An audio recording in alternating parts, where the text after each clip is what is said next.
35 mm de podcast. T'as comme eu de la misère à dire minimètre. Ça se peut. Ouais, ça faisait un petit bout, là. Le temps des fêtes a passé. On se remet dans le bain, tranquillement. Oh là là, oui. Alors, avec un autre épisode, je suis content, Matt, de toujours poursuivre cette petite tradition qu'on a, ce projet-là. Et on parle de films, on parle de réalisateurs. Celui de cet épisode, de cette semaine, c'est Taika Waititi. Waititi. J'étais allé écouter sur Wikipédia, tu peux juste cliquer comment on le prononce. Ouais. Je savais pas sur Wiki, il l'avait. Ouais. Ah ouais, mais c'est à peu près ça. Ouais, c'est ça. Taika Waititi. Qui peut-être est un nom que des gens n'ont jamais entendu. C'est fort possible parce que moi, je le connais depuis peut-être 2-3 ans maximum. Ouais. C'est un réalisateur qui fait du feel-good movie d'une certaine façon, oui. Mais très bien. Oui, exact. C'est ça. Il est originaire de la Nouvelle-Zélande. Oui. Et la première partie de sa carrière, plusieurs films sont faits là-bas. Fait que mine de rien, c'est pas Hollywood. Il y a une certaine différence quand même. Il y a sa couleur qui est assez évidente. Oui. Et comme tu dis, feel good, coming of age, je dirais même. Tu sais, il y a comme un talent. Il y a un talent pour diriger des enfants ou des adolescents. Et il l'utilise beaucoup. Ça, on va en parler en masse là, parce que c'est 3 il y a combien? C'est 5 ou 6? 6? Là, on va parler de ces 6 films. Oui, 6. C'est 6. Fait qu'il y en a 3 que c'est vraiment enfant, ado-ish, là, début ado. Donc, la moitié de sa filmographie, c'est ça. Peut-être sur ses thèmes, je pense qu'on peut. Je sais pas si ça tente de parler un peu de ça, mais comme parce que ça couvre. Pour avoir. Je suis allé lire et voir. J'ai essayé de mettre les deux mots ensemble. Je suis allé voir beaucoup de choses, d'entrevues. Et lui, il dit tout le temps qu'il aime ça faire des films sur les laissés pour compte, les underdogs, les gens. Outsiders, c'est ça. C'est le terme que je chargeais depuis tantôt. Merci. Les outsiders. Et ça fit toute sa carrière, je te dirais. Pas mal, oui, à certains niveaux. Mais oui. Puis c'est une des affaires les plus dures à faire, c'est de mélanger la comédie et le drame et de jamais perdre un pour l'autre. Des avancées au même niveau. Tu sais, que pas la comédie prenne les devants, puis là, l'histoire, on la met sur pause. On rit, mais il se passe rien. Ou l'inverse, tu sais. On rit plus pendant une demi-heure parce qu'on avance l'histoire. Fait qu'ils avancent au même niveau. Je trouve que c'est bien balancé. Et même ces premiers, où là, il n'y avait peut-être pas l'expérience d'aujourd'hui, ça reste que déjà, tu vois, il y avait une certaine maîtrise. C'est un scénariste aussi. Je veux dire, il a scénarisé ses films. Donc, il y a vraiment une vision globale. Il joue dedans. Il y a beaucoup de talent. Et dans le fond, je lisais un peu sur ses débuts, qu'on connaît moins parce que, tu sais, on n'est pas néo-zélandais. Mais il a commencé comme plus en humour, tu sais, avec les gars de Flight of the Conchords. Il a fait un peu de stand-up de scène. C'est ça, c'est un gars qui fait un peu de tout. Il a fait du dessin, un peu d'art visuel. Ça paraît dans ses œuvres, on va y revenir. Surtout les premiers, là, il y a des petits hints là-dessus, mais... Fait qu'il se tire un peu partout, l'humour, puis il a fait un TED Talk qui est sur YouTube, puis il en parle dès le départ du fait que lui, c'est qu'il y a 2 origines, en fait. Son père... c'est compliqué, son arbre généalogique. Sa mère est d'origine russe juive. Son père néo-zélandais maori, là, je crois. Fait que c'est comme un mix, le côté plus autochtone, tribal, néo-zélandais, avec le côté russe, juif, l'humour un peu plus sec. Puis même lui, il dit mon héritage n'était pas clair, puis ses 2 parents avaient des énergies et des passions différentes qui ont fait que il dit moi j'ai touché à tout, je faisais du dessin, puis lui il s'est dit qu'il fallait qu'à un moment donné qu'il fasse de tout pour s'en tirer dans la vie. Puis finalement, il sentait très bien la réalisation, mais lui, c'était comme pas nécessaire. Je pense pas que c'était clair. Peut-être, je sais pas si tu as lu quelque chose, que c'était clair qu'il voulait faire ça, mais lui, il dit je vais faire de l'humour, je fais du dessin, je peux faire ça. Il a pas juste dans ses films. C'est un bon acteur aussi. C'est un bon acteur. Puis moi, je suis de plus en plus difficile avec les comédies. On dirait que je le remarque. Moi aussi. C'est rare que j'en vois une bonne. Puis celles que j'aime, qui me font vraiment rire, souvent, c'est pas celles qui sont marketées comme étant des comédies. Pas que je l'ai mal interprété, mais c'est juste comme c'est l'humour plus noir, l'humour subtil, l'humour et le drame. C'était hilarant. C'était drôle.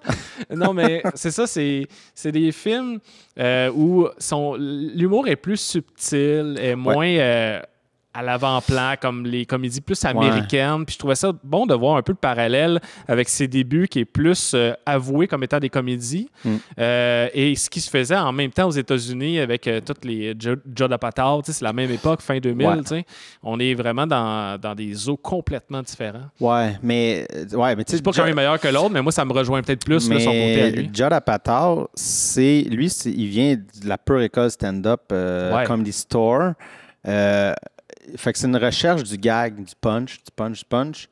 J'avais d'ailleurs cette discussion-là avec quelqu'un récemment, justement, qui me disait que ne trippait pas sur les comédies nécessairement parce que ça la gosse quand les films sont...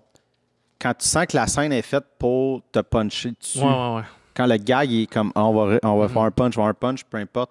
Tandis que Taika, c'est ça, sa scène, elle sert autant à t'émouvoir qu'à finir par avoir un punch, mais c'est pas des punchs. C'est pas comme non. Tu sens pas l'espèce de construction. C'est le big picture qui te fait rire. C'est l'ensemble de... C'est soit un ton, des fois un silence, quelque chose d'awkward.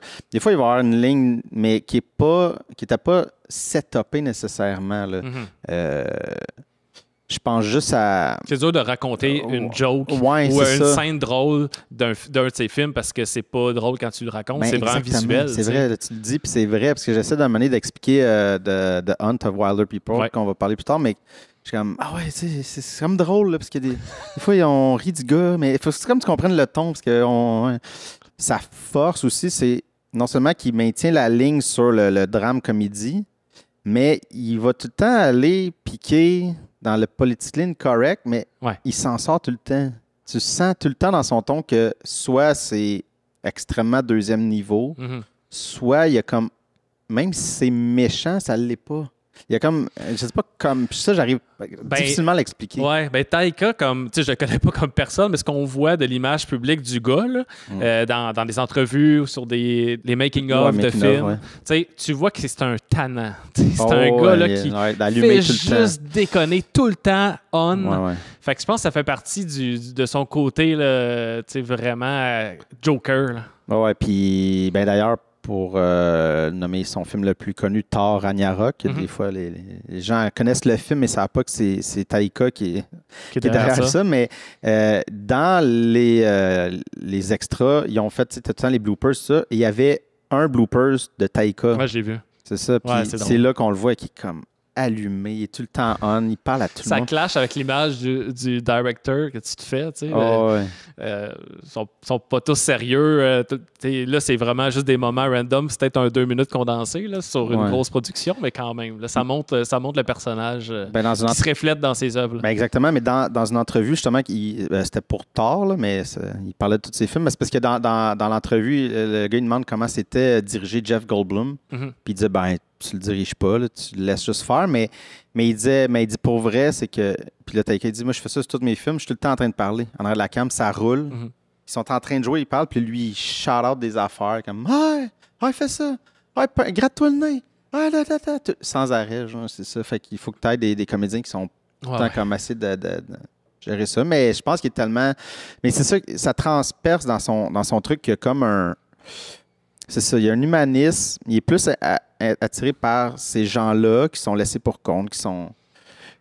Au premier regard, même dans ces films, tu vas faire « OK, ils sont weird, c'est des losers », mais rapidement, tu fais « Ah non, on rit pas d'eux autres parce qu'ils sont losers. » Non. Il y a un côté awkward qui vient avec eux, ces personnages-là, qu'on rit, mais on n'est pas comme « Ah, check-les. » Très humain. Très humain comme mot. Son premier long-métrage que moi, je connaissais pas avant il y a un an, là, Eagle vs. Shark 2007, qui, avec Jermaine Clément de Flight of the Conchords. Exactement, qui a beaucoup travaillé avec Taika. Et sa blonde de l'époque, Lauren Taylor, qui est aussi la co-autrice du scénario avec Taika. Un synopsis assez simple, mais on a vraiment 2 protagonistes, un gars et une fille, très awkward, socialement inadaptés, mésadaptés, qui se rencontrent. La fille est vraiment amoureuse de Jermaine Clément, qui, lui, est un personnage loser, mais qui se prend pas pour de la merde. Donc, 2 stéréotypes mis ensemble. Tu sais, le cool guy puis le loser ensemble. Le cool guy... il est pas cool, mais il se prend pour un cool. C'est ça que le clash m'a vraiment, vraiment fait rire. Et lui retourne dans sa ville natale, va amener la fille avec lui. Et dans le fond, il y a une revanche à prendre. Il doit se venger, se battre contre un ennemi d'enfance qui est même pas au courant. C'est ça, un ancien bully. Un ancien bully. Il dit, je vais aller lui péter la gueule. Puis c'est pas mal ça la quête du film, qui est très mince. Très, très mince. J'ai vraiment pas tant trippé sur ça. C'est vraiment pas bien coté. Non, c'est ça. Mais je pense que ça a mal vieilli, je pense. Peut-être. Mais en tout cas, je vais te laisser parler plus. Mais moi, ça m'a vraiment fait rire. Ouais, j'ai vraiment trouvé ça drôle. Yeah. Évidemment, ça fait un certain temps, c'est un petit budget. La musique indie qui fonctionne vraiment. Tu as des petites parcelles d'animation stop motion. Ouais, il y a des belles affaires. Cute, là. Non, mais puis je suis vraiment pas là pour le bâcher. C'est juste, pour l'avoir vu après, surtout Jojo, tout ça, tu fais ouais. C'est pas tout à fait ce qui est tout de suite arrivé après avec Boy. Oui, c'est comme les bases sont là. Il y avait un petit côté un peu Napoléon Dynamite qui me gossait. Souvent comparé avec Napoléon Dynamite. Fait qu'il y avait quelque chose de pas un léger déjà vu, mais on voit, c'est ça, qu'il y avait un souci du cadrage, sa caméra, il y a un rythme. J'ai pas détesté, c'est juste que j'ai pas ri vraiment. C'était plus, j'écoutais, j'avais du fun. Fait que c'est ça, c'est juste, je m'attendais peut-être à rire un peu plus. Ouais. C'est juste qu'on sentait comme plus un sketch de scénette, vu qu'il n'y a pas tant de trame. Même dans les autres bas, il n'y a pas tant de trame, mais tu sens moins les scénettes. Parce que là, tu sentais comme, OK, là, ils s'en vont au party, puis l'espèce de... Il y a des moments vidéo. Que c'est ça, je souriais plus que je riais, mais le combat vidéo... Moi, j'ai souri tout le long et j'ai esclaffé à quelques moments. Ouais. Fait que c'était vraiment un sourire constant dans le sens... Je trouvais ça drôle, mais c'était toujours assez léger. Je pense pas que ça représente bien t'as raison. Ce qu'il est devenu dès le prochain.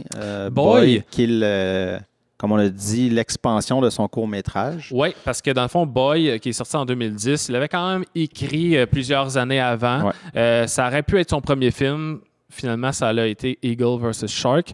Donc, finalement, en 2010, tu vois que là, c'est un film beaucoup plus personnel. Ouais. Je pense pas que c'est autobiographique, mais ça reste que c'est filmé dans sa ville, sa région natale, dans les années 80, en 1984. Donc, ça fait vraiment avec l'âge du petit garçon, c'est l'âge de Taika à cette époque-là, qui est seul avec sa grand-mère, ses cousins, son frère, et sa mère est morte, et son père est absent, et va l'idolâtrer. Il va penser que c'est un super-héros, il va croire toutes les histoires. Un héros de guerre, un musicien. Capitaine de rugby. Oui, exact.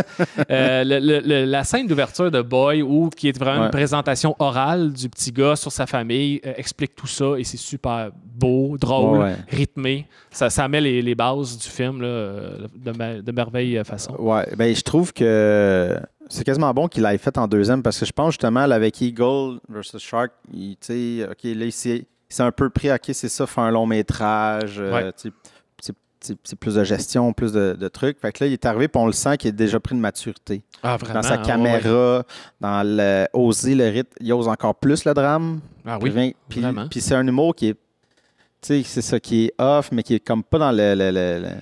C'est ça, c'est que tu sens jamais les personnages jouent pas le punch. Tu sais, juste quand le boy, dès le départ, là, il est en train de passer, il s'est fait chicaner, puis il passe pas la mop, là, mais l'espèce de truc à cirer le plancher, puis le prof est comme ah ouais. Tu sais, le prof il joue super down, puis tu sais, moi aussi, le monde me traite de, je sais pas, d'idiot.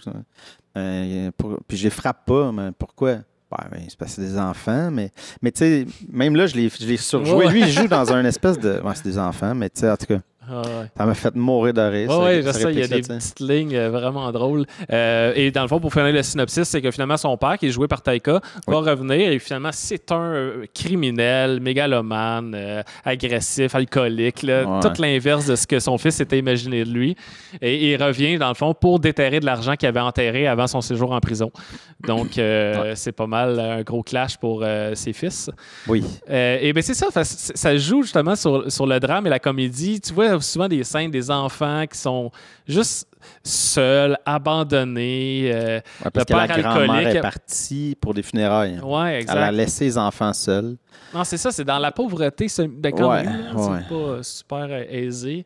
Fait que ça nous trempe vraiment dans cet univers-là, dans les années 80, à l'autre bout du monde pour nous.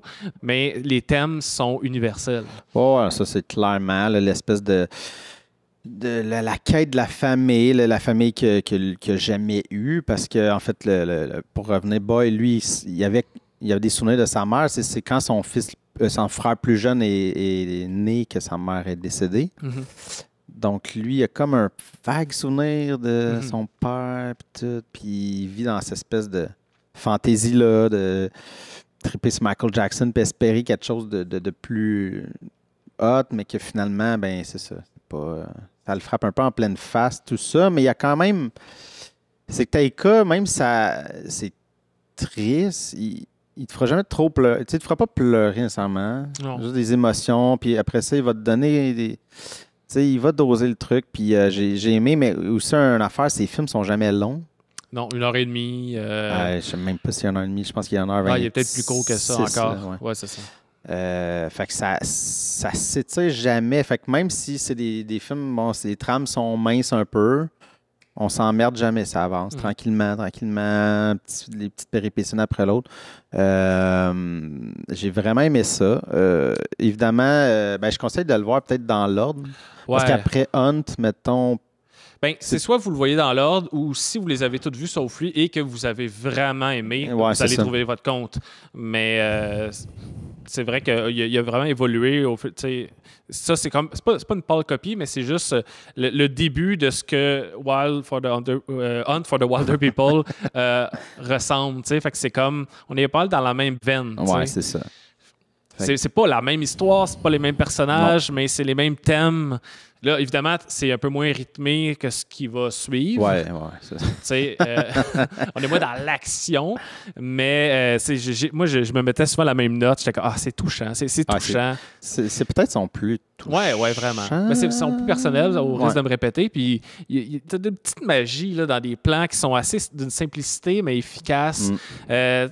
Tu sais, quand je pense que c'est son frère Rocky qui a un feu de Bengale puis il est sur des rollerblades puis qui s'avance en roulant vers Taika. C'est dur à expliquer, je vais mettre des images, mais ça reste que c'est une super belle scène qui est visuellement, cinématographiquement jolie. Tout est là. Ouais, puis il commence un peu clumsy. Parce qu'au début, il était avec ses patins, mais sur le gazon, fait qu'il marche, puis c'est comme pas drette, puis quand il arrive sur le ciment, comme dans le garage, un beau travelling, là. Mais c'est pour faire, tu sais, des fois dans les films, il y a comme un personnage qui a l'air de flotter, là, qui s'en vient. Mais c'était juste pour faire ça, tu sais, pour qu'il flotte vers son père. Mais il fallait qu'il place les trucs. Puis là, soudainement, ça devient beau, tu sais. Puis là, ça devient vraiment triste. C'est là que ça devient triste, Puis, c'est ça, il est capable de donner comment pallier la scène, tu sais, qui se déconstruit. C'est vraiment pas un style flamboyant dans sa caméra, souvent. Pas tant, non. Dans son set design. T'sais, après ça, il est devenu plus coloré, là, mais c'est l'efficacité de ses plans pour la comédie. Vraiment, oui. Juste d'avoir son père avec ses deux amis criminels sur un côté de la table, puis de l'autre côté, tu as les trois kids. Juste visuellement, c'est drôle, ça évoque quelque chose. Mais parce que... Tu sais, déjà là, tu fais comme... Parce qu'on vient juste de les rencontrer à ce moment-là, fait qu'on sait pas trop, mais on se doute. Mais juste le miroir de ça, tu fais comme... Mais oui, c'est pas des criminels. Ils sont là en train de parler des poignées de porte en cuivre. Puis... il y a de l'argent à faire avec ça. Seigneur, là. Ça, parce qu'on venait de voir les kids qui se faisaient à manger eux-mêmes, qui faisaient la vaisselle, qui géraient toute la maison, puis t'as les trois idiots qui arrivent. Ouais, c'est ça, nous autres. Cadre de tout faire, là. Moi, je pense que de jouer avec des enfants, de mettre en scène des enfants, ça lui permet justement d'amener un côté très naïf, évidemment, mais imaginatif. Les super-héros de son frère avec le dessin, évidemment, quand tu sauves de l'argent en faisant ça, mais c'est beau, c'est enfantin, mais ça dit tout. Ouais. Fait qu'il y a beaucoup ce côté-là, les enfants qui ils pensent qu'ils reçoivent une télé, mais c'est un micro-ondes. Il y a comme faire avec les moyens du bord, surtout dans ce film-là, autant concrètement, techniquement, puis tout, et autant dans la diégèse les personnages, comment ils vont agir. Fait qu'il y a de quoi qui est vraiment joli.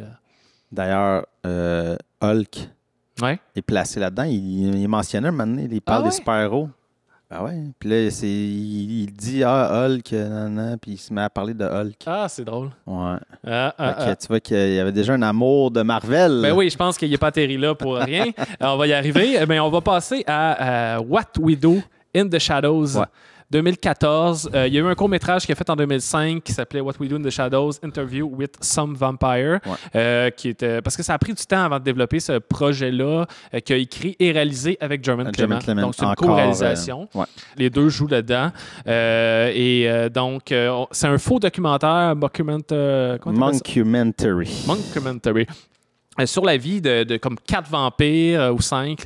Il commence 4, mais il y a un 5e qui se rajoute. Dans la vie d'aujourd'hui, moderne, contemporaine, avec les réalités que nous, on vit, mais pour des vampires. Moi, c'est pas mal... ça a été un coup de cœur instantané. C'est peut-être la meilleure comédie que j'ai vue depuis des années. Wow. C'est gros, là. Ouais, c'est gros, mais je veux dire, c'est une des meilleures, du moins. Là, c'est dans le top 3 de ce qui m'a fait le plus rire. Je réécoutais juste des extraits pour le fun, me le mettre en tête cet après-midi, puis je riais encore. Évidemment, le concept donne accès à tellement de possibilités de gags. Ils ont tout fait, je pense. Ils ont tout fait, c'est ça. Le film fini, je pense qu'il n'y a plus aucun gag sur les vampires qui restent. Là. C'est ça. Ils ont vidé le sac. On voit un step-up probablement dans le budget qu'ils ont eu, même si c'est pas un Fallout gros budget, là, mais il y a des effets visuels réussis. Oui, c'est ça. Puis même, il y a quelque chose, même si on est dans le look faux documentaire, c'est un peu tout croche, mais c'est pas vrai que c'est tout croche. C'est une gimmick aussi pour les aider des fois à couper. Parce que des fois, il y a un vampire qui vole, puis là, tu vas voir les espèces de petites coupeurs documentaires qui leur permettaient souvent peut-être justement d'enlever l'arnais de la personne, puis de juste gérer l'effet. Juste mener quand il met le locket, le truc en argent de sa femme disparue, le personnage de Taika Waititi. Mais il le met sur lui puis ça brûle. Mais justement, on le sent que ça sort de là. Fait que c'est sûr qu'il y a comme un genre de tuyau dans sa chemise, mais il y a une coupeur au moment qu'il l'enlève, justement, pour pas qu'on voit comme qu'il gère le tuyau. Mais ça les aidait sûrement techniquement de juste, OK, on va couper là, puis c'est comme documentaire, le clac-clac, puis... Ça me faisait penser à Chronicles, je sais pas si tu as vu. C'est pas la même histoire, mais c'est du fan footage ou du documentaire. Puis tu as des effets, comme vraiment des effets spéciaux très impressionnants. Dans un rendu shaky, c'est quand même particulier. Vu que c'est shaky, un peu tout croche, c'est que ça va rendre ton effet visuel encore plus hot. Parce que tu peux mettre le paquet, puis même vu que ça shake, il y a un genre déjà un blur que tu peux rajouter. Fait que tu te rends pas compte que, mettons, l'effet est moins hot, mais ça le rend hot. Et tu penses que, oh shit, OK, ils ont mis l'argent, mais ils n'en ont pas de temps mis. Ça leur permettait de faire ça. Je m'en ai dit de quoi, mais j'ai oublié. Ah, mais c'est ça. Mais je reviens un peu sur Boy, mais juste pour mentionner que Boy, quand ça a sorti, c'était le plus grand succès film néo-zélandais en Nouvelle-Zélande. Ce qui a sûrement... un peu ouvert les portes pour avoir un petit peu plus de money. C'est sûr. Avec What We Do, ils ont filmé 125 heures de footage pour finalement avoir un film d'1h30. Ils ont écrit 150 pages, German Clement et Taika, mais qui n'ont pas dévoilé aux autres. Fait que c'était plus comme... C'était pour les surprendre, c'était comme juste leur expliquer les situations... Puis ils ont beaucoup improvisé là-dedans. Ça fait qu'il y a beaucoup de gags au pied carré, je pense. Ouais, puis c'est ça, mais aussi, c'est que c'est. Encore là, c'est un film qui n'a pas tant rapport dans sa filmographie. Parce que, bon, déjà, c'est co-réalisé. Puis là, ça sonne très sketch. C'est très scénette. Parce que dans le fond, la prémisse, c'est qu'il va avoir une espèce de bal des morts vivants. Je ne sais pas trop comme... En français, c'était quoi le truc, mais ça amène à là, mais le reste, on les voit vivre, on voit c'est quoi leur arrangement. Comme pour payer un loyer, pour le téléphone, l'Internet, comment ça arrive dans leur vie, le sommeil, la vaisselle. Ça me pas qu'ils ont filmé plein d'affaires. Ah, c'est ça. Puis après ça, c'était juste de trouver un pacing dans comment on va faire pour ça, amener, OK, là, à la fin, on est rendu au bal. Puis là, ça, c'était probablement plus écrit là, dans ce qui va se passer, en tout cas. Mais, ce que j'ai aimé, c'est que tous les vampires sont inspirés de vampires célèbres. Oui, ils ont toutes des époques différentes. Des époques différentes, c'est cool. Fait que tu sais, t'as le classique Gary Oldman, t'as le Nosferatu, t'as le Edward dans Twilight. Le concept m'a vraiment plu. J'ai trouvé ça super drôle. Quoi ajouter? Le personnage de Stu. Oui. Qui est comme un gars qui est comme pas un acteur et ça paraît, mais en même temps. Ouais, c'est ça. C'est la première fois qu'il jouait dans un film. Il a peut-être fait un rôle figurant dans Boyle parce qu'il était dans l'entourage de ces gars-là. Mais il était juste là. C'est comme un informaticien, là, ce gars-là. Là. Fait qu'il était comme amené sur le set en disant, regarde, on va peut-être avoir besoin de toi pour tes capacités d'ordinateur, pour des trucs techniques, puis tu vas faire. Tu vas juste place-toi là, mais étant donné qu'il improvisait, ils ont comme rentré de force dans le film, sans spoiler à la fin, mais il prend un peu d'importance, puis il est là tout le long du film, mais il a comme été imposé dans le film, puis ça rend, pour l'anecdote, ça encore plus drôle. Là. OK, mais ça, je sais pas, c'est hilarant. C'est hilarant, ouais, c'est ça. Parce que déjà, c'était mon personnage préféré dans le film. Le gars qui parle presque pas, qui est un humain parmi des vampires. Donc, c'est comme, hey, là, il faut pas le manger. Ouais, à chaque fois qu'il parle, c'est awkward. C'est awkward. C'est son vrai nom, c'est tout. Il s'appelle demain. Wow. OK, non, ça, c'est hilarant. Je savais pas ce détail-là parce que j'étais comme, man, mais c'est encore plus drôle. Mais je me disais, fuck, il joue bien parce que à chaque fois qu'il pose une question, il est comme, What?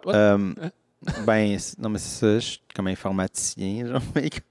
Genre, il joue bien l'espèce de pas bon. Là, il fait juste pas jouer. Il est lui-même. Mais tu t'en là en arrière, là, dans le party, justement, il prend tant un verre, puis il tend comme pas bien à côté des autres. Là. Ah ouais. Le contraire, c'est drôle. Ah, OK, ben ça, c'est bon. Ça. Ouais. Et peut-être qu'on va avoir une suite de Werewolves aussi. Là. C'est comme dans l'air, en développement. Mais ça n'a pas de l'air, ouais, ça, on a entendu parler un moment donné, mais... Si on va faire la même chose, là, c'est comme le plus de gags possible dans cet univers-là. Puis, ça pourrait marcher. Je sais pas si Taika va être attaché, parce que quand je t'ai checké, il est booké pour...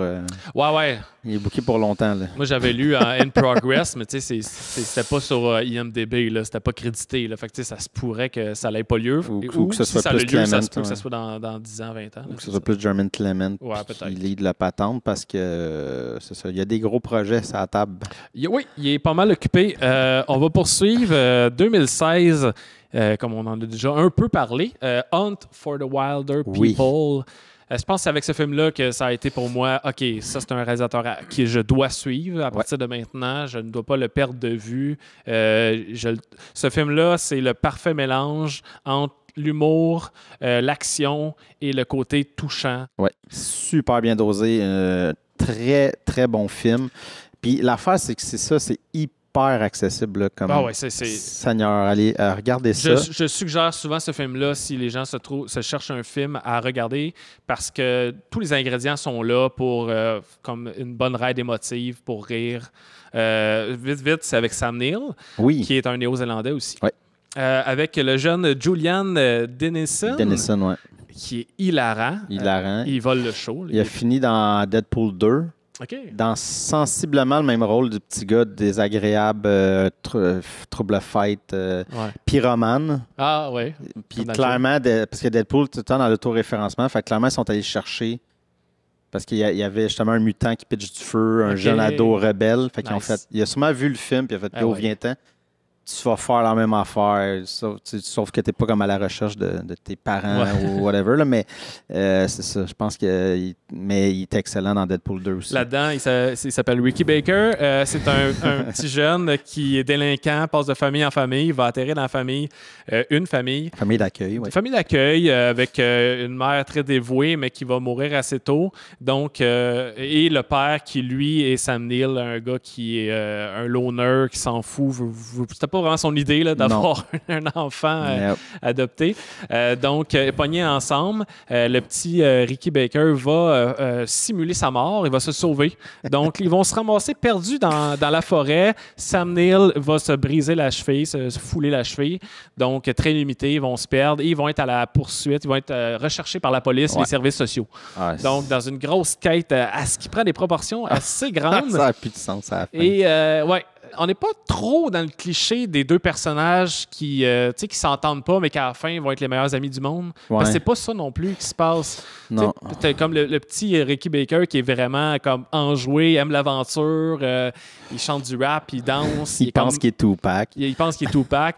Et t'as le vieux Sam Neill, grognon, bourru, qui l'aime pas puis qui veut pas l'aimer. Ils vont quand même avoir une certaine complicité, mais c'est pas comme...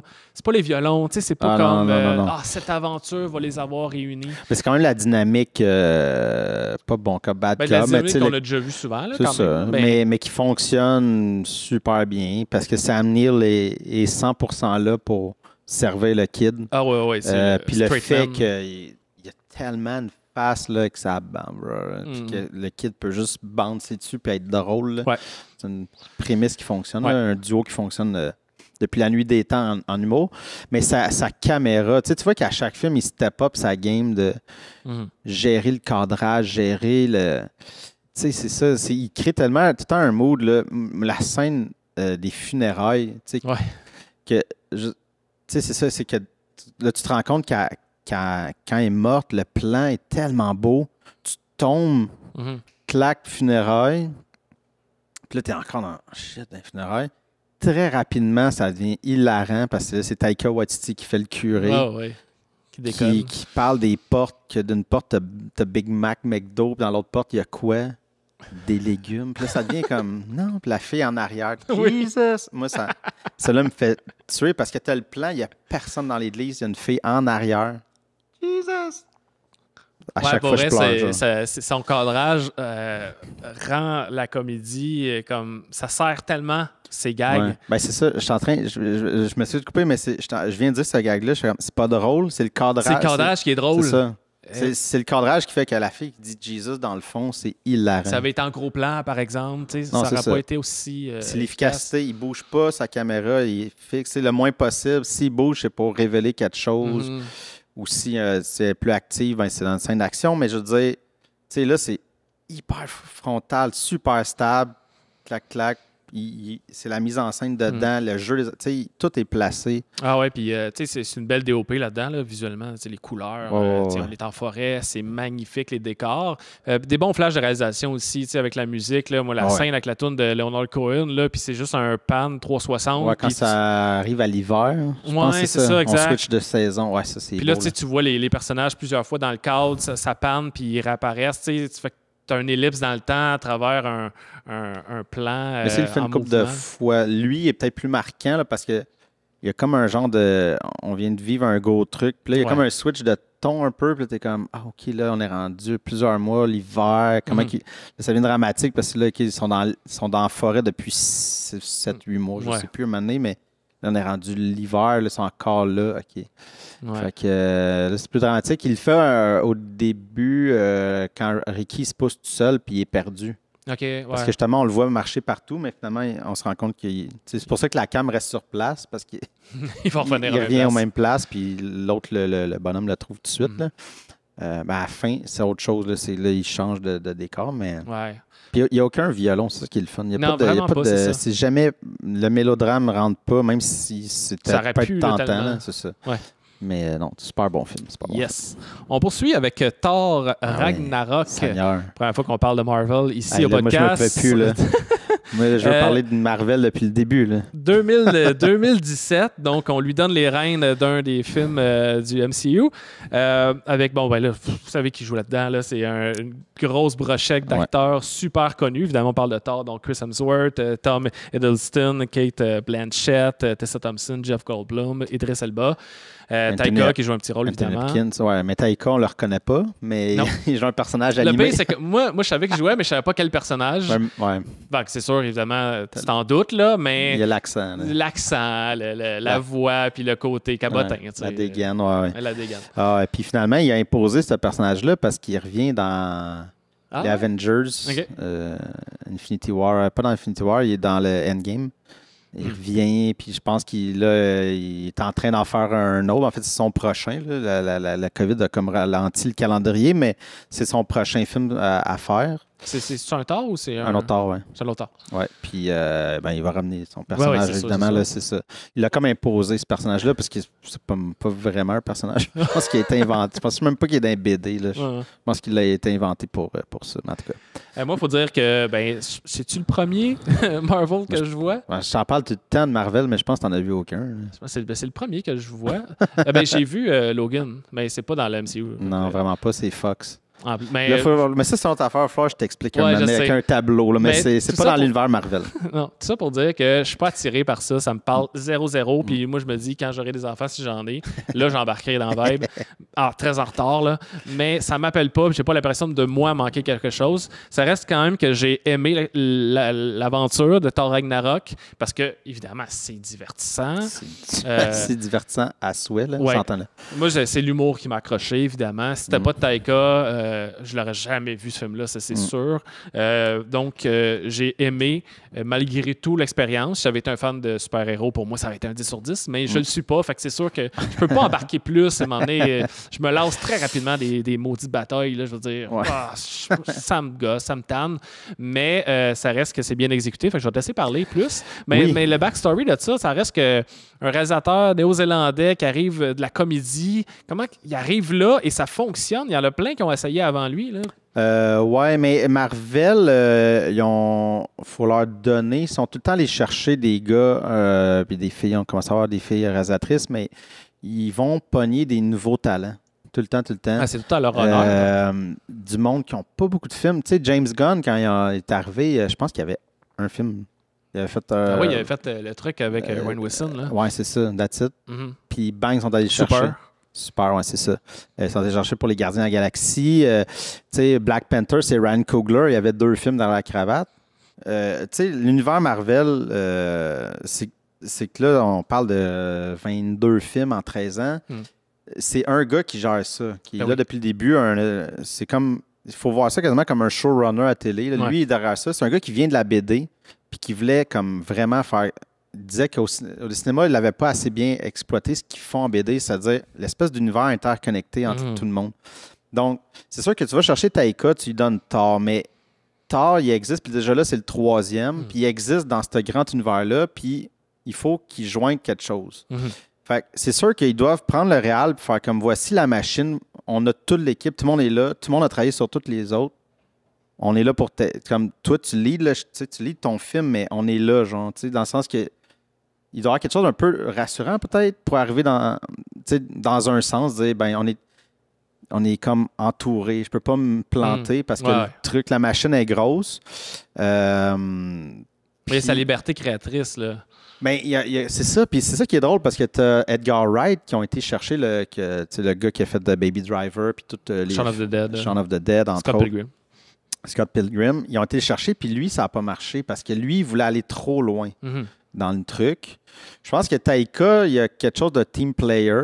Il a comme réussi à... Il est capable de faire des compromis. Je pense qu'il a fait des compromis, potentiellement, en comprenant. Puis l'affaire, c'est qu'on le voit, tu sais, déjà dans Boy, il nommait Hulk. Tu sais, je pense qu'il aime ça. Puis je pense qu'il était comme, OK, man, moi, je m'en viens faire un Thor. En plus, j'ai Hulk dans mon film. Mais je suis bien content. Puis c'était comme en plus, ils ont été chercher une histoire de BD qui est très aimée des fans de BD. Le Planète Hulk, avec Hulk qui est comme un gladiateur. Ouais. Fait que c'était comme tout le monde a fait « Oh shit, c'est une histoire cool ». Fait que là, tout le monde était comme excité. Fait que là, lui, sûrement... Puis il a réussi à passer son humour, il a réussi à passer des affaires. Et même un des vaisseaux mané qu'on voit, il dit c'est lui qui l'a dessiné sur une napkin, genre, puis ils l'ont mis dans le film. Même si c'est le pire navire, c'est le pire vaisseau, genre, en tout cas, mais c'est pas grave, ils l'ont mis, tu sais. Tandis que Edgar Wright, que lui, a un style visuel peut-être plus intense. Tu sais, Taika, visuellement, ses films, c'est pas, tu sais... c'est l'efficacité de ses cadrages. Que là, il arrive dans un film d'action, ben, il va être dans l'efficacité. Parce qu'Edgar Wright, lui, il a comme un trademark très de montage, une façon de faire que là, eux, ils ont fait, yo, OK, là, tu vas trop loin dans ce qu'on veut. Puis là, c'est là que ça ne marchait pas. Taika, probablement, qui a juste fait, oh, OK, clac. Puis il est arrivé aussi au moment que Thor, puis je vais arrêter, là, je commence à m'emballer Marvel. Bon. Mais Thor, il avait fait 2 films que c'était Kenneth Branagh. Ils ont essayé de donner un ton très Shakespeare, très très intense. Ça n'a jamais trop levé. C'était le 2. Thor 2, c'est celui qui a eu la moins bonne critique de tous les films. Mais c'était pas un désastre, mais c'est parce que tous les autres avaient comme de l'humour, puis lui, il était comme très genre Shakespeare. Blablabla. Puis là, une année, ils ont juste fait, regarde, fuck off, on arrête de se battre contre, on va aller donner le ton espace qui avait été donné par Gardien de la Galaxie, très coloré, très ça. Ouais, j'ai vu Guardian of the Galaxy au cinéma. Je savais même pas ce que j'allais voir à l'époque. J'en avais un autre. J'en avais un autre. mais ouais, j'aime le côté science-fiction du film. Je suis pas le plus grand fan de science-fiction, mais super-héros, pour moi, ça égalait pas science-fiction nécessairement. Fait que peut-être que là, j'avais peut-être plus des codes. Ouais, c'est ça. Peut-être pour ça. Là, probablement. Probablement. Puis les Gardiens aussi, c'est un personnage moins connu. Fait qu'ils sont vraiment allés dans l'espace science-fiction. Puis là, c'était comme, ben là, c'est Thor dans l'espace. Tu sais, oui, c'est Asgard, mais là, c'était comme plus le côté space. Ouais. Parce que justement, il plaçait que dans, pas Endgame, mais dans Infinity War, Thor finit avec les gardiens dans l'espace. Fait que là, ça permettait à Taika de, ben, tu peux aller te coller au côté James Gunn, fucking coloré, la patente, la claque. Fait que là, il a fait, OK, ben là, on y va, là, on met du rouge. C'est très coloré, là. Ouais, je sais pas si c'est la norme, là, dans les Marvel. Les autres Marvel sont assez colorés, mais son stage design il est assez unique quand même, parce qu'il là, il est vu qu'il est sur une planète. Ouais, il peut se permettre... Le Grand Master, c'est quelqu'un de très... excentrique. Fait que ça lui permettait d'y aller all-in, là.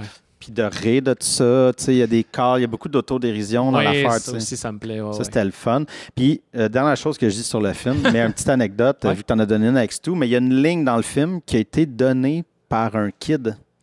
Il y avait un kid qui est venu sur le plateau, un enfant qui était malade, qui est venu pour une journée. Puis c'était la bataille quand Thor se rend compte que c'est Hulk qui sort du truc. Puis... il faisait la scène. Sûrement qu'il y avait un genre de truc. C'est Hulk, mais c'est le gars, il a fait c'est lui, il a dit tu devrais dire c'est mon buddy from work. Ouais, j'ai vraiment ri.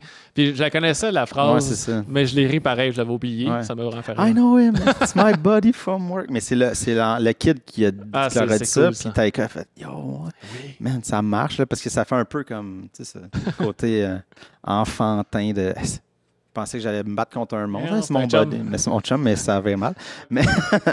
Mais Taika, je pense que ça l'a aidé. Ben, tu sais, ça lui fait un nom encore plus. Puis j'imagine que pour lui, après ça, il peut faire ses films. Là, je veux dire, un n'empêche pas l'autre. On va pas embarquer direct dans le prochain parce que je pense que ça l'a aidé à mettre sur pied ce projet-là qui était peut-être pas évident à vendre, mais que là, il y avait comme un nom qui suivait le truc. Exactement. Jojo Rabbit 2019 avec le jeune Roman Griffin Davis, premier rôle, je crois. Il y a vraiment un nom d'acteur en plus. Ça fit. Je trouve ça un beau nom. Taika, évidemment, Scarlett Johansson, Sam Rockwell. Un film qui n'a pas fait l'unanimité, vraiment pas. Je dirais même la controverse, dans le sens où je regardais le méta critique de ça est très mauvais, là. 58. Ça passe même pas, là. Par contre, c'est ça. Mais vas-y pour peut-être le synopsis pour si les gens ne le savent pas. Mais... dans le fond, on est en Allemagne pendant le Third Reich. C'est la fin de la Deuxième Guerre mondiale. C'est la fin de la Deuxième Guerre mondiale. On suit un petit gars avec sa mère monoparentale qui est un nazi. De toute la famille pense comme ça. C'est comme ça. C'est comme une réalité. Là. Il n'a pas choisi ça. C'est comme ça. Mais il se rend compte quand même qu'il y a une jeune juive qui est cachée dans la maison. Donc, c'est la mère qui l'a hébergée là, en attendant que la guerre se termine. Donc, c'est pas mal ça. Moi, écoute, je salue l'humour et l'audace. Il y en a qui crient au scandale. Moi, ça m'a vraiment fait rire. Puis, je veux dire... Je pense que si tu cries au scandale, c'est parce que tu vois le film au niveau 0, 0, 0, 0, 0. Je veux dire, il y a une... Tu sais, Puis je me suis retapé rapidement des petites scènes parce que je l'ai vu au cinéma, je l'ai revu une autre fois. Puis là, je me suis retapé. Mais tu sais, l'intro, ça part avec le kid qui il se parle dans le miroir parce qu'il s'en va dans un camp de la jeunesse hitlérienne. Puis là, il essaie de se minder parce qu'il est un peu stressé. Et, puis c'est une affaire que tu as oublié de dire, son ami imaginaire, c'est Hitler. Et puis là, dès le départ, ils se mettent à dire « Heil Hitler ». Il y a comme une... Mais ils le disent comme 58 fois. Je pense que c'est comme clair que c'est un gag. Dans le sens, c'est juste, il essaie de péter la ballonne au début. Là. Et moi, je me rappelle dans la salle. Tu sais, tu l'as vu en salle. J'ai vu en salle, oui. Mais je l'ai vu en salle, mais moi, dans ma salle, il y a eu vraiment une espèce de 5, 6, 7 minutes où les gens étaient un peu comme... Gênés de rire. Oui, il y avait comme une espèce de...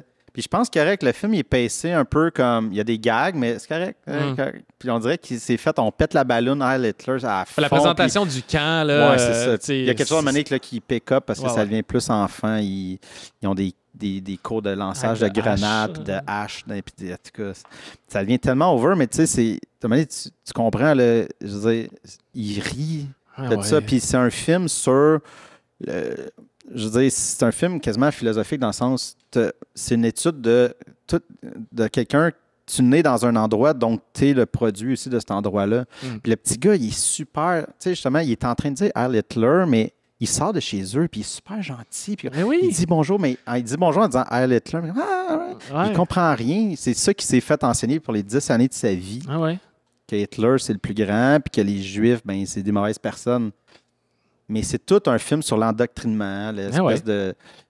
quand tu nais là-dedans, tu peux-tu sortir de ça? En tout cas, tu sais, il y a plein de couches. Mais c'est sûr, si tu t'arrêtes à... il a dit Hitler, puis on fait des gags de juste... Il a manqué de sensibilité. Sais-tu combien de morts il y a eu? Tu sais, ça... Wow, là... C'est pas ça. Puis je veux dire... mais sa mère est juive. Puis, tu sais, on le voit dans Boy, il y avait... il y a une croix gammée sur le mur. Je sais pas si tu te rappelles, quand Taika il est dans la chambre avec ses fils, puis c'était sa chambre à lui, parce que c'était sa maison. Puis il monte, il y a un cadre, il tasse le cadre, il y a une croix gammée. Puis il dit je fais ça quand j'étais jeune. Puis il se retourne, puis il dit Don't do this nazi shit. Faites pas ça, c'est pas cool. Fait que, tu sais, c'est déjà là, tu sais, c'est dans sa vie. Sa mère était juive. Je veux dire, fait tu sens là aussi qu'il y a quelque chose d'un peu personnel. Je veux dire, il y a pas, sa mère, je pense pas qu'elle n'était pas allemande de façon, elle était russe, mais tu sais, je veux dire, il y a quand même un traumatisme là. Il est allé jouer là-dedans dans les. Tu sais, puis je pense que c'est ça, mais tu sais, Taika, il y a tant le désir d'avoir une ligne de. On peut rire de tout. Tu sais, on dirait qu'il a fait comme. On va faire des jokes de la Deuxième Guerre, puis c'est drôle. Moi, j'ai vraiment aimé. Puis on était 4 au cinéma, puis tu te parles pas au cinéma. Fait qu'après, c'est comme. Puis tu sais, les 4 très enthousiastes. J'ai aimé. Tu sentais pas qu'un était convaincu par les autres. C'était vraiment. Moi, j'ai aimé. Puis la salle riait. C'était plein. On l'a vu vers la fin, là, début 2020. Ça faisait déjà 1 ou 2 mois que c'était sorti. Puis, visuellement, c'est super beau. C'est là, je voulais dire, l'espèce de Thor, il a fait du bien. On sent que là, il a steppé up. Là, il n'a pas peur des scènes d'action. Non. Là, il est capable de gérer. La seule affaire, puis c'est même pas un défaut, mais c'est plus conventionnel, je pense, dans la réalisation. C'est allé aux Oscars, puis on dirait que c'est pas pour rien parce que ça rentrait un peu dans les critères plus hollywoodiens, c'est une production américaine et allemande. À part Thor, c'était son seul film qui n'était pas néo-zélandais, pur. Donc, c'est sûr que là, tu as une machine derrière ça. Fait un peu plus conventionnel, mais de toute façon, comme on l'a dit, on l'a répété plein de fois, il est plus dans l'efficacité, donc il est moins dans des élans de réalisation hors normes. Non, c'est ça. Donc, peut-être un peu plus carré, mais tout de même visuellement très beau, les couleurs, la DOP, puis un bon rythme. Là, mais je pense qu'il était plus conscient de par le thème. J'ai l'impression qu'il a essayé de focusser à... Le côté historique, là. Historique, film historique. Mais je parle de justement, tu sais, il sait qu'il y a des gags qui sont sur une ligne, que, tu sais, les sensibilités des gens, puis tout, puis comme... Je pense qu'il était plus on va faire, tu sais, comme il va y avoir quelque chose d'un peu, que ça se passe des années, il fait très droit, très comme... Essayer de pas trop te déstabiliser par la technique. Non, si déjà tu te déstabilises par tes propos, là, tu sais. Tu sais, c'est ça aussi que c'est lui qui joue Hitler. Ben, en fait, la version imaginée de Hitler, puis... en entrevue, il dit, à un moment donné, j'oubliais que j'étais habillé en Hitler, là. Puis il est là en train de donner des... Hey, va faire ça, fais ça. Puis là, j'étais bien être là en train de donner des ordres sur un plateau. Là, Puis, d'ailleurs, je sais pas si tu savais, mais il y avait énormément... Il était pas supposé de jouer Hitler. Il voulait pas jouer Hitler. OK. Mais il trouvait personne qui voulait jouer Hitler. Tout le monde n'était pas bien avec l'idée. Puis ça a pris 2-3 fois, les posters comme, mais fais-les. T'as le ton, puis c'est comme... En plus, t'es comme... T'as la peau foncée, t'es fucking... Ça marche pas, là. Puis ils ont changé la couleur des yeux pour mettre les yeux bleus, mais on le sent que c'est comme... Fait que ça va aider au clash de l'affaire. Comme ça va, fais-les. OK. Je sais qu'il y a plein de critiques qui n'ont pas aimé le film à cause des raisons qu'on a dit, là, la controverse puis tout, mais qui ont sûrement adoré The Great Dictator de Chaplin. Dans le sens où lui aussi a fait ça. Là. Ouais, c'est ça. C'est une satire, oui, d'un drame qu'il y a eu, mais c'est pas là-dessus que ça repose. C'est juste ça parle d'autre chose. Puis c'est la trame de fond. Puis tu punches là-dessus, c'est pas irrespectueux, pour autant. Vraiment des bonnes scènes. Celle de Stephen Merchant là, qui rentre faire son inspection dans la maison. Là aussi, on a un Heil Hitler en surabondance. Surabondance. Si t'as pas compris le niveau après ça. Oui, c'est ça. Je pense j'ai jamais entendu autant. Mais il y avait quelque chose de comme ça, regarde, on va le dire, puis ça ne voudra plus. Pas pour désensibiliser, mais plus pour faire comme, regarde, on le défait de son piédestal. C'était une marde. Puis c'est ça. Mais cette scène-là, qui va fouiller un peu la maison, qui va comme rendre visite, là, il regarde le poster. Ça fait mourir de rire. Comme si c'était une rockstar, Hitler. Puis c'est comme... Mais c'est un peu, ils le vendent de même, là, les Allemands le voyaient comme une rockstar. Exact. Ça me faisait mourir de rire. Le film qui commence avec la tune des Beatles. En allemand. En allemand, qui est vraiment... les Beatles ont chanté en allemand. Wanna Hold Your Hand. Mais, puis Sam Rockwell, mais lui, il a toujours été bon, mais on dirait que depuis comme 5-6 ans, il est en feu. De toute façon, il est comme... Dans les seconds rôles. Second rôle tout le temps. Puis c'est là qu'il shine. C'est comme... Écoute, là, à chaque année. Billboard, Outside Ebbing, Missouri. Il se rend aux Oscars. À chaque année, on dirait. Puis des personnages. Puis là, il en joue un magnifique. Une des scènes puis je veux pas vraiment le dire, là, mais vers la fin, là, quand c'est à la guerre, puis que là, il sort au combat, là, c'est un des moments les plus magnifiques des dernières années. Là, au cinéma, j'étais comme tu ris, t'es comme ému en même temps. Il y a quelque chose de beau. Je pense que ce shot-là, c'est l'accumulation de tout ce que Taika... Dans une shot, tu vas rire, être ému. C'est tout se passe dans un plan. C'est tellement... réussi pour ça. Vraiment. Mais après ça, on est rendu là. La suite des choses, il s'en va faire un Star Wars. Oui, c'est vrai, c'est confirmé. Il a réalisé des épisodes de Mandalorian aussi. Je pense qu'il y en a un officiellement, mais il a chillé. Là, il a joué un petit rôle aussi. Il a joué un petit rôle, mais je pense qu'ils ont donné un épisode justement pour lui faire la main un peu dans l'univers Star Wars, parce que là, il y a un film à lui potentiellement, mais là, t'as tard ça. Il y a Time Bandits, mais là, j'ai... Un remake, genre? Je sais pas, mais c'est série télé. J'ai vu ça sur IMDb tout à l'heure, mais c'est comme en production. Fait que je sais pas s'il va être... Il va juste comme donner le ton, mais il le fera pas. Là. Il va peut-être comme faire le premier épisode, mais il y aurait une série télé, Time Bandits. J'imagine que c'est un remake de Terry Gilliam. De Terry Gilliam. C'est un film un peu moyen, by the way, mais je serais très curieux. De voir ça de part moi, j'espère qu'il va garder, parce que, puis c'est pas parce que je suis pas un fan du MCU, là, ça n'a pas rapport, je veux qu'il en fasse, puis tant mieux, puis je suis un fan de Star Wars, je suis bien content. Mais j'espère qu'il va être quand même pouvoir faire le ballon entre ses films plus indépendants, en parallèle, nous en donner un peu et pas aller comme full out dans le gros box-office, le gros blockbuster plutôt. Je suis convaincu. C'est le genre de gars... mais tu sais, comme Steven Soderbergh ou toute cette gang-là. Il y en a plein. Soderbergh qui est allé faire les Ocean Eleven. Mais tu sais, c'est ce qu'il dit tout le temps à Hollywood, là, c'est « one for you, one for me ». Puis en même temps, ça a l'air d'être un geek. Là, tu fais comme, hey, on vient faire tard. Qui est cool. Après ça, Star Wars est acheté par Disney, c'est comme dans le même chapeau, tout ça. Puis là, t'aimes Star Wars, viens. Ouais, veux-tu faire un film? C'est sûr que tu fais, je vais faire un film Star Wars, là, pourquoi pas? Je veux dire, si ça le fait offrir, ce serait, surtout si tu tripes, puis ça fait capoter. Comme... Ben oui.